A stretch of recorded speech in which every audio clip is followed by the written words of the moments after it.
Hello दोस्तों, welcome back to my YouTube channel. दोस्तों, Ontario के पीएनपी के बारे में बहुत सारे लोगों ने सुना होगा, लेकिन बहुत कम लोगों को इस पे क्लैरिटी होगी। तो मैंने डिसाइड किया है कि भाई धीरे धीरे हम प्रोविंसेस की पीएनपी के बारे में भी ज्यादा से ज्यादा डिस्कस किया करेंगे इस चैनल पे, ताकि आप लोगों को और अवेयरनेस आए, ताकि आप लोगों को एजुकेट किया जा सके, ताकि आप लोगों को समझ में आए कि यार ये पीएनपी ओंटारियो की है क्या और क्या रिक्वायरमेंट है, कौन कौन से प्रोग्राम चल रहे हैं, कैसे होता है कैसे नहीं होता, एटलीस्ट बेसिक आइडिया तो आ जाएगा। तो भाई ये वीडियो बहुत इंटरेस्टिंग होने वाली है, आपको बहुत कुछ सीखने को मिलेगा फॉर श्योर। तो भाई स्टार्ट करने से पहले तो मैं आपको ये बता दूं कि कौन कौन से प्रोग्राम जो हैं इसके अंडर आते हैं। भाई ओंटारियो की पीएनपी की बात करता हूं, ठीक है जी। देखो भाई, अगर मैं ओंटारियो की बात करता हूं, देखो OINP हम बोलते हैं, ठीक है, Ontario immigrant nominee program, OINP, ठीक है, ओंटारियो इमिग्रेंट नॉमिनी प्रोग्राम, ठीक है, ये OINP बोलते हैं। ओंटारियो का जो PNP है सिस्टम, उसको हम OINP बोलते हैं, ठीक है, ओंटारियो इमिग्रेंट नॉमिनी प्रोग्राम, ठीक है जी। ये क्लियर हो गया। इसके अंदर भाई 5 प्रोग्राम चल रहे हैं जो आज की डेट में है। पहला तो है भाई फॉरेन वर्कर स्ट्रीम, ठीक है। दूसरा है भाई इंटरनेशनल स्टूडेंट स्ट्रीम, आपने बहुत सुना होगा भी इंटरनेशनल स्टूडेंट स्ट्रीम के ड्रॉ आए हैं, मास्टर्स के प्रोग्राम ड्रॉ आए हैं, ठीक है। तो तीसरा है भाई इन डिमांड स्किल स्ट्रीम, ये तीसरा हो गया भाई। चौथा है जी मास्टर्स ग्रेजुएट स्ट्रीम। पांचवा है भाई PhD ग्रेजुएट स्ट्रीम। ये 5 प्रोग्राम हैं जो आज की डेट में चल रहे हैं। इसकी अलग अलग रिक्वायरमेंट है, वो हम टाइम टू टाइम डिस्कस करते रहेंगे, लेकिन आज मैं आपको बताऊंगा भाई मास्टर्स ग्रेजुएट स्ट्रीम है क्या, ठीक है जी। क्या रिक्वायरमेंट है, लैंग्वेज रिक्वायरमेंट क्या है, एजुकेशन रिक्वायरमेंट क्या है, हमें इनसाइड आउटसाइड कनाडा होना चाहिए क्या है क्या नहीं है, क्या चीजें दिखानी है, फंड्स कितने चाहिए, और स्टेटस कनाडा में होना चाहिए, बाहर भी चल जाएगा, क्या है। तो वो सारी चीजें तसल्ली से हम डिस्कस करेंगे इस वीडियो में, बहुत मजा आने वाला है, ठीक है जी। तो भाई ओंटारियो इमिग्रेंट नॉमिनी प्रोग्राम, ठीक है जी, इसके अंदर जो मास्टर्स का है, मास्टर्स ग्रेजुएट स्ट्रीम, हम उसके बारे में आज बात करने वाले हैं, ठीक है जी। तो भाई मेरे पास पूरा आ गया है, तो हम तसल्ली से देखेंगे भाई शुरू से करना कैसे है। देखो भाई, इसमें कोई ज्यादा लंबा चौड़ा वैसे काम है नहीं है, ठीक है जी। पहले तो जी आपने जो करना है ना, आपने अपने आप को रजिस्टर कर लेना है जो OINP जो मैंने बोला, ओंटारियो इमिग्रेंट नॉमिनी प्रोग्राम में, जो इनका ना guys expression of interest system होता है, ठीक है, एक्सप्रेशन ऑफ इंटरेस्ट सिस्टम, इसमें रजिस्टर करना पड़ता है आपको। जैसे एक्सप्रेस एंट्री हम बोल देते हैं, तो इसमें पहले आपको रजिस्टर करना पड़ेगा एक्सप्रेशन ऑफ इंटरेस्ट सिस्टम, ठीक है। गूगल पे आप सर्च करोगे मिल जाएगा आपको, ठीक है। तो उसमें सबसे पहला काम आपका क्या है, आपने जाके भाई वहां पे अपने आप को रजिस्टर कर लेना है जी। कर लिया भाई, रजिस्टर कर लिया, ठीक है जी।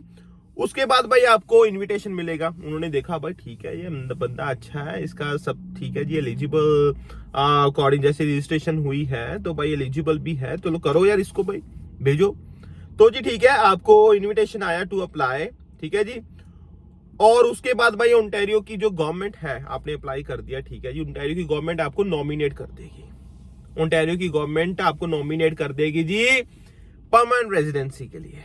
अब आपको नॉमिनेशन मिल गया ना, फर्स्ट स्टेप है आपने भाई अप्लाई करना है टू IRCC, क्योंकि IRCC बैठे हैं भाई ऊपर सबसे, कि भाई ठीक है जी आप ओंटारियो के थ्रू आ रहे हो, आपकी गवर्नमेंट ने, ओंटारियो गवर्नमेंट ने आपको नॉमिनेट कर दिया, बहुत अच्छी बात है, तो हम आपका आगे प्रोसेस कर देंगे।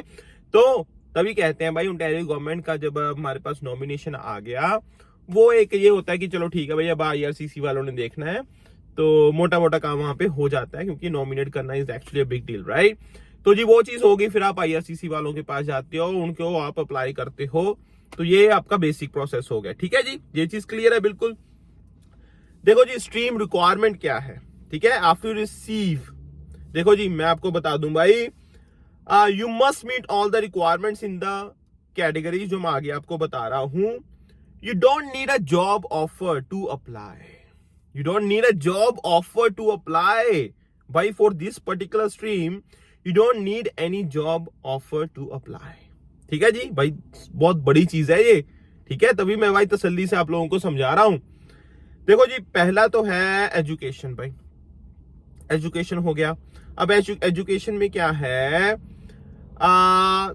To qualify you must have completed the requirements to get a master's degree. देखो मास्टर्स ग्रेजुएट स्ट्रीम है तो मास्टर्स तो चाहिए होगी ना, ठीक है। और मास्टर्स भी भाई किसमें, डिग्रीज फ्रॉम एलिजिबल यूनिवर्सिटीज, ठीक है, वो आपको देखनी पड़ेगी जी कौन कौन सी एलिजिबल है। वो आने वाले वीडियोस में मैं भी आपको बता दूंगा, बट जो एलिजिबल है ओंटारियो के पीएनपी के लिए उन्हीं में से आपकी डिग्री होनी चाहिए, ठीक है जी।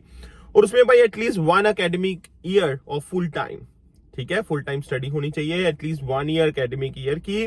तो ये भाई बड़ी रिक्वायरमेंट है, ठीक है। लैंग्वेज भाई क्या रिक्वायरमेंट है इसमें भाई, at a Canadian language benchmark CLB level 7 और हायर, CLB लेवल 7 और हायर भाई ये आपको चाहिए होगा, ठीक है जी।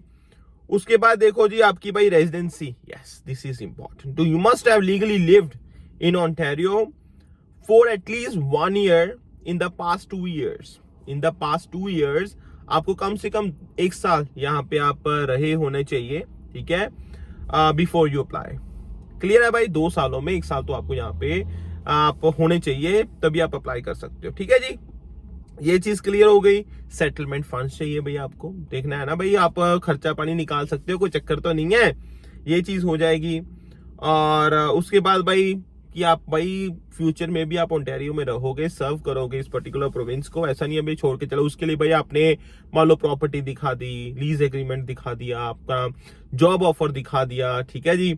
आपने कोई और अपना मान लो कुछ आप स्टडी कर रहे हो, मान लो कुछ भी है भाई आगे, मान लो कुछ प्लान है वो दिखा दिया, ठीक है जी। कुछ भाई और अपना प्रोफेशन नेटवर्क या कुछ भी, मतलब वो चीजें जो आप ये प्रूव कर दें कि आप फ्यूचर में भी यहाँ पे रहने वाले हो। क्लियर हो गया भाई, चलो जी। Residency at time of application, at the time you apply, या तो आप living in Ontario with legal status, legal status की जो बात करता हूं भाई, स्टडी परमिट पे हो, वर्क परमिट पे हो, विजिटर पे हो, ठीक है, लीगल स्टेटस होना चाहिए, ऐसे नहीं भाई इलीगली रह रहे हो यहाँ पे तब नहीं भाई, ठीक है। या फिर आप लिविंग आउटसाइड कनाडा, अगर कनाडा में हो तो लीगल स्टेटस होना चाहिए, अदरवाइज अगर आप आउटसाइड कनाडा हो तब भी कोई चक्कर नहीं है, ठीक है जी। Okay, you don't qualify guys, ये बहुत इंपॉर्टेंट लाइन है, you don't qualify if you are living in a province or territory in Canada other than Ontario at the time you apply. अगर आप जब आप अप्लाई करते हो तब आप ओंटारियो में नहीं हो, कनाडा में हो, बट ओंटारियो में नहीं हो, किसी और टेरिटरी या प्रोविंस में हो, तब भी भाई फिर आप नहीं अप्लाई कर सकते, अब एलिजिबल नहीं, क्वालिफाई नहीं करोगे। क्लियर हो गया भाई, ये भी लीगल स्टेटस होना चाहिए, मैंने आपको बता ही दिया भाई। तो ये भाई मोटी मोटी चीजें हैं यार, मोटी मोटी चीजें हैं जो मैंने आज आपको मास्टर्स ग्रेजुएट स्ट्रीम के बारे में बताया। ये वो चीजें हैं भाई जिसमें आप क्वालिफाई कर सकते हो अगर आप मास्टर्स ग्रेजुएट स्ट्रीम में आना चाहते हो, अप्लाई करना चाहते हो PR, ठीक है। ज्यादा बड़ी रिक्वायरमेंट्स तो देखो मुझे भी नहीं लगी भाई, ठीक है। एंड एजुकेशन की रिक्वायरमेंट, ठीक है जी, आपने भाई एलिजिबल यूनिवर्सिटीज हैं वहां पे आपने स्टडी, आपकी डिग्री होनी चाहिए, ठीक है जी। काम का जॉब ऑफर का कोई चक्कर है नहीं इसमें, ठीक है। CLB 7 और हायर चाहिए आपको, वो आपने देखना है। बाकी आप ओंटारियो में आपका कम से कम 1 साल आपका होना चाहिए इन लास्ट 2 ईयर्स, वो एक रिक्वायरमेंट है ना। और ये इन्होंने आपने ये प्रूव करना है भाई कि जी आप भाई आने वाले टाइम में आपका इंटेंशन है यहाँ पे रहने का, तो उसके लिए आपने प्रॉपर्टी के पेपर्स या लीज एग्रीमेंट या जो भी है आपके पास वो दिखा सकते हो यहाँ पे, तो आपकी जो प्रोफाइल है और ज्यादा स्ट्रॉन्ग हो जाएगी। तो ये चीजें भाई मोटी मोटी, आई होप अब आपको मास्टर्स ग्रेजुएट स्ट्रीम का तो पता चल गया होगा। देखो ओंटारियो का जो PNP प्रोग्राम है एटलीस्ट शुरुआत हो गई है, जो 5 मैंने आपको बताया उसमें से एक का मैंने आपको तसल्ली से रिक्वायरमेंट बता दी है कि भाई ये चीजें हैं ऐसी होती हैं, ये चीजें ऐसी होती हैं। अब आपसे कल को कोई पूछेगा कि भाई मास्टर्स ग्रेजुएट स्ट्रीम है क्या, तो आपको पता होगा, तो आपको पता होगा। एंड दूसरी चीज, आप इंडिया से आते हो ना, PR पहली प्लान करके आओ यार, पहली प्लान करके आओ। इसलिए मैं आप लोगों को बार बार बोलता हूं कि भाई ये करो ये करो ये करो ये करो, क्योंकि भाई बाद में फिर टाइम नहीं बचता और फिर आप फंस जाते हो, बाद में टाइम नहीं होता फिर आप फंस जाते हो। इससे अच्छा भाई ये चीजें आप पहले ही समझ के आओ, उस हिसाब से अपना जो कोर्स है वो सिलेक्ट करो, उसी हिसाब से अपनी यूनिवर्सिटी सिलेक्ट करो, स्टडी सिलेक्ट करो, स्टडी के लिए प्लान करो, ताकि आपको बाद में PR के लिए दिक्कत ना हो। Make sense right? तो जी मैंने बता दिया भाई 5 स्ट्रीम्स जो हमारे ओंटारियो PNP में आती हैं, ठीक है।